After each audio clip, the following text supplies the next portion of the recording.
اللہ کی طرف سے اس کے دل میں خوف ہوتا ہے، چاہے وہ چرچ میں جائے، چاہے وہ مندر میں جائے، چاہے وہ مسجد میں جائے، مگر اس کو معلوم ہوتا ہے ان جگہوں پہ جہاں وہ جاتا ہے اپنا کیتھارسس کرنے کے لیے، اپنے اللہ کو منانے کے لیے، اپنی دنیا کو سنوارنے کے لیے، اپنی آخرت کو سنوارنے کے لیے، وہ باہر آنے کے بعد لوگوں سے لڑائی جھگڑا نہیں کرتا۔ میں نہیں مانتا اور قوم نہیں مانتی، پوری دنیا نہیں مانتی، کوئی بھی آدمی کسی بھی مذہب سے تعلق رکھنے والا کبھی بھی لڑائی جھگڑا کرانے کا متحمل نہیں ہو سکتا۔ یہ تو ہماری کہیں دماغ کی کسی لائن میں نہیں آتی یہ بات کہ کوئی کتنی بڑی جگہوں پہ جاتا ہو اور اس میں ان چیزوں کی برائی آتی ہو۔ نہیں، جو جائے گا، کسی جگہ جائے گا، اپنا کیتھارسس کرنے جائے گا، اپنے اللہ کو منانے جائے گا، تو وہ باہر آئے گا تو بہت خوبصورت ہوگا، بہت لاجواب ہوگا اور لوگوں کے لیے مددگار ہوگا۔ کبھی بھی وہ ایسا کام نہیں کرے گا جس سے معاشرے میں بگاڑ پیدا ہو، وہ سدھار پیدا کرنے کی کوشش کرے گا، کیونکہ وہ بہت بڑی طاقت کے سامنے، سپریم طاقت کے سامنے اپنے آپ کو رکھ کر باہر آیا ہوا ہوتا ہے۔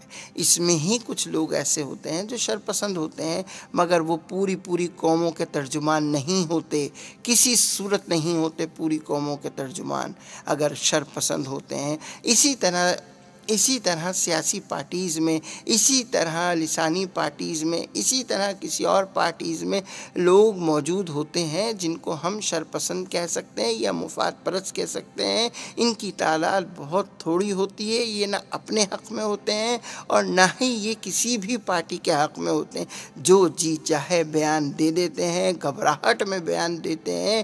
ان کو چاہیے اگر جو کوئی بیان دے سب سے پہلے اپنے لیڈر کے پاس جائے، NOC لے کر آئے اور اس بیان دینے کی، تاکہ اس کے لیڈر سے پوچھا جائے اس نے یہ بیان دیا ہے آپ کیا کہتے ہیں، تاکہ اس کو کچھ سزا یا جزا دلوائی جا سکے بائی لا، قانون کے ذریعے۔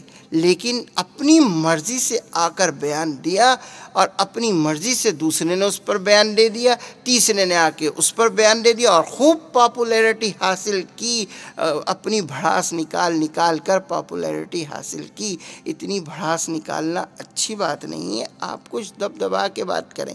سب سے پہلے جو بھی آپ کی جو فیلڈ ہے، اگر آپ ریلوے کے منسٹر ہیں تو ریلوے کی بات کریں خوب اچھی طریقے سے، اگر آپ وزیر داخلہ ہیں تو آپ اس منسٹری کی بات کریں، اگر آپ تجارت کے منسٹر ہیں تو تجارتی باتیں کریں۔ آپ جس چیز کا منسٹر ہے وہ اس شعبے کے متعلق بات کرے اور اس پر بات کرے اور اپنے اس نے جو کوئی بھی کام کیا ہے، اس کے گرد جو کچھ بھی کام ہے، اس سے جو کام اچھا ہو گیا ہے اس کے متعلق بات کرے، جو اس نے کرنا ہے وہ پالیسی بتائے۔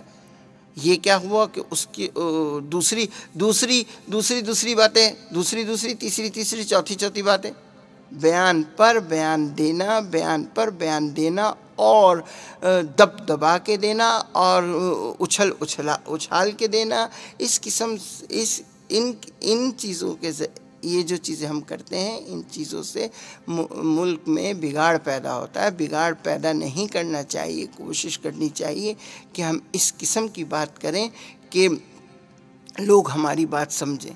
اب لوگ جانتے ہیں، سمجھتے ہیں کہ آپ کیا کہہ رہے ہیں، کوشچن پوچھنے والے کو بھی جانتے ہیں، آنسر دینے والے کو بھی جانتے ہیں۔ جب کوئی سر ہلاتا ہے تو بات معلوم ہو جاتی ہے، جب وہ اپنی یہ بھویں اوپر نیچے کرتا ہے، ماتھے میں لائن ڈالتا ہے اور اپنے فیسز بناتا ہے، اس سے سب یہ آج کل تو میرے خیال میں فیس ریڈرز پوری قومی ہو گئی ہے، سب جان رہی ہے کہ یہ کیا کر رہے کیا۔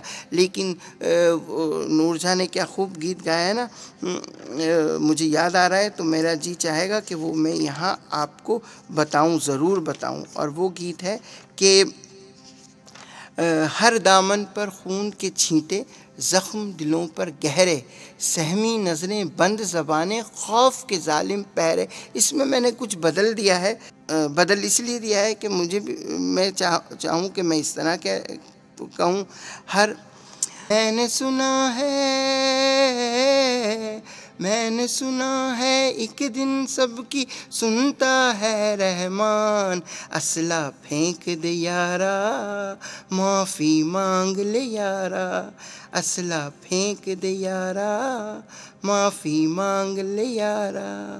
یہ دنیا فانی ہے، کسی کو مارنے سے کیا حاصل، مر جائیں گے سارے کے سارے، رہ جائے گی مشکل۔ انسان ہے تو اور ہے تو خدا کا بندہ، انسانیت کی بات کر تو نہ کالا دھندا۔ 4 دن کی دنیا میں تو مت بن شیطان، اسلحہ پھینک دے یارا معافی مانگ لے یارا۔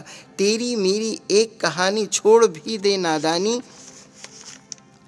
بھڑک نہ اٹھ بات بے بات کر مت تو منمانی۔ حقیقت میں ہے ساری دنیا کا ایک سلطان، اسلحہ پھینک دے یارا معافی مانگ لے یارا۔ لوٹ ماری جلاؤ گھراؤ نہیں ہے تیری شان، اسلحہ پھینک دے یارا معافی مانگ لے یارا۔ تیرے ہاتھوں قتل نہ ہو جائیں کئی انسان، اسلحہ پھینک دے یارا معافی مانگ لے یارا۔ اور میں تو کہہ رہا ہوں کہ فوری طور پر ہی اسلحہ پھینک دینا چاہیے۔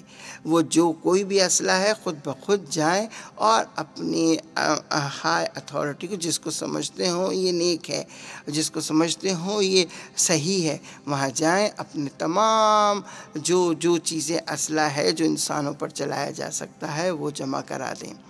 اس کو رکھنا اچھا نہیں۔ پہلے ہم اغیار کو مارنے کی کوشش کرتے ہیں، پھر ہم یہ اسلحہ اپنے گھر میں رکھتے ہیں، پھر بھائیوں پر اسلحہ چلا سکتا ہے۔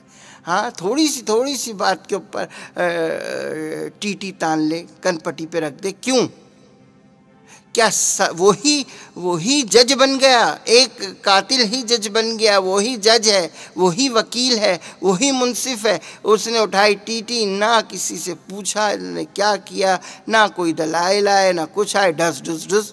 یہ طریقہ نہیں، یہ صرف اور صرف ملک میں بگاڑ پیدا کرنے کا طریقہ ہے۔ مگر بہت سی چیزیں کھولی نہیں جا سکتی، کیونکہ بیان پر بیان دینا، اور وہ بھی بے بیان کی بات ہو تو بگاڑ پیدا ہونے کا ڈر ہوتا ہے۔ اور میں تو یہاں یہ کہوں گا کہ ہر آدمی اصلاحی بات کرے، تنقید کرے، مگر وہ تنقید وہ والی تنقید جس میں اصلاحی پہلو ہو، معاشرے میں سدھار آئے، نہ کہ معاشرہ بگڑ جائے۔ آج کل ہر کوئی کچھ نہ کچھ کہہ دیتا ہے۔ ہونا تو یہ چاہیے کہ کسی بھی طرح سے کچھ کہنے سے پہلے 100 بار سوچ لیا جائے۔ اب یہ نہیں کہ چاند پر بیٹھ کر سمندر کی لہروں پر تبصرہ کیا جائے، ان کو گنا جائے، اس سے کیا حاصل ہے؟ رہنا ہمیں زمین پہ، بات ہم نیپچون کی کر رہے ہیں، کیوں؟ ان چیزوں سے ہمیں بچنا چاہیے، اور جتنا بچ جائیں گے اتنا اچھا ہوگا۔ اب اسکولوں کا نظام دیکھ لیں، بات تو کرنی، جس چیز پر بات کرنی چاہیے اس چیز کے بارے میں کوئی نہیں سوچتا۔ یہ نوجوان جو گھوم رہے ہیں راتوں کو گٹکا کھا رہے ہیں، سگریٹ پی رہے ہیں، چرس بھی چل رہی ہے اور شراب بھی مل جاتی ہے، ان چیزوں سے نوجوانوں کو نہیں بچایا جا سکتا۔ یہ کام گھر میں بیٹھی ہوئی مائیں کوشش کریں، باپ کوشش کریں، بڑے بھائی کوشش کریں کہ بچہ 8 بجے کے بعد، چاہے وہ 24 سال کا لڑکا ہو، اس سے پوچھے بھائی کہیں جا رہے ہو تو بتا کے جاؤ کہاں جا رہے ہو، تاکہ تم کو اگر فائنڈ کیا جائے تو تم وہاں ہمیں موجود ملو۔ یہ نیچے 8 منزلہ کی عمارتیں بن چکی ہیں، اوپر سے ہم ذرا سی نگاہ نیچے دوڑائیں تو ایسا لگتا ہے کہ رات کو بھی دن ہوا ہے اور چاند رات کا سا سما ہے۔ ہاں نیچے بیٹھے ہیں، پان کھا رہے، چھوٹے چھوٹے بچے موبائل میں لگے ہیں، ہر کوئی کس کو پوچھے تو صحیح، ماں باپ بھائی کس کو میسج بھیج رہے ہو، تمہارا ریکارڈ چیک کیا جائے، کیا ہو گیا تم کو؟ ہاں اتنی جلدی تو شادی ہو بھی نہیں سکتی، کمرے ہمارے پاس نہیں ہیں، شادی کر کے فوراً تمہیں کمرہ دے دیا جائے گا، پھر تم بہت